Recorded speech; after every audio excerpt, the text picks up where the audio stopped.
It was Christmas on the island of Sodor. All the engines were working hard. Thomas and Toby were busy carrying people and parcels up and down the branch line. Everyone was happy. Only the coaches, Annie and Clarabelle, were complaining. "It's always the same before Christmas," they groaned. "We feel so full. We feel so full." "Oh, come on," said Thomas. "Where's your festive spirit? Christmas Day is almost here."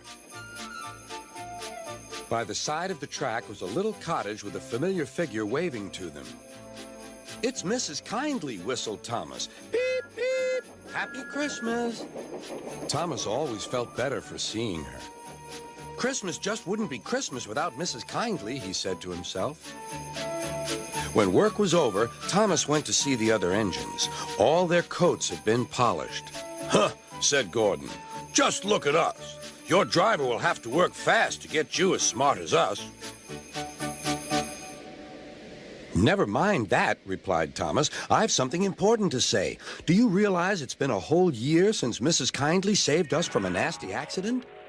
You remember when she was ill in bed and—" "Yes, of course," interrupted Edward. "You told us how she waved her red dressing gown out of her window to warn you about a landslide ahead."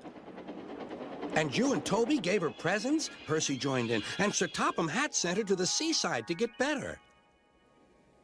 "But," said the other engines, "the rest of us never thanked her properly." "Exactly," said Thomas. "So now I think we should all give her a special Christmas party."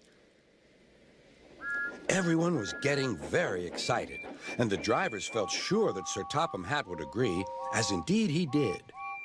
The engines were all busy making plans when silence fell. Sir Topham Hatt had bad news. "The weather's changed badly. Mrs. Kindley is snowed up.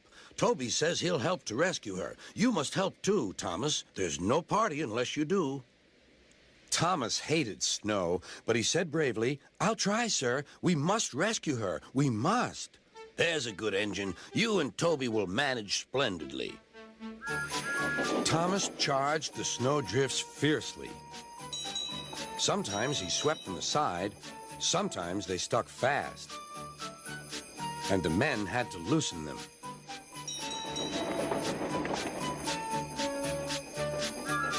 But at the cutting near the cottage, they could go no further. "Look at that!" exclaimed Thomas's fireman. "Beep, beep! Here we are!" An answering wave came from an upstairs window. Then they heard a familiar sound. "That's Terence, the tractor," said Thomas. "He's come to help too." Sure enough, Terence had a snowplow and was working hard to clear a patch to the railroad line and safety. At long last, the rescue was complete. Percy took the tired workmen home. Terence said goodbye to Mrs. Kindley and promised to take care of her cottage as he watched them all set off. The engines made good time. No more snow had fallen, but the yard was dark. There was no one to be seen. Thomas's heart sank. Suddenly, all the lights went on. What a marvelous sight awaited Mrs. Kindley. "Well done," said Sir Topham Hatt. "I'm really proud of you all."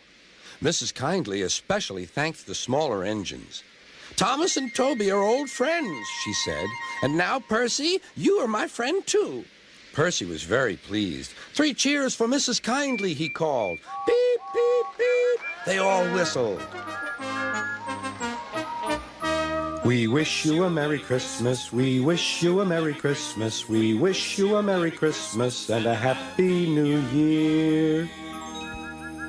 Thomas the tank engine and his friends thought it was the best Christmas ever, and Mrs. Kindley could think of nowhere she would rather live than here with them on the island of Sodor.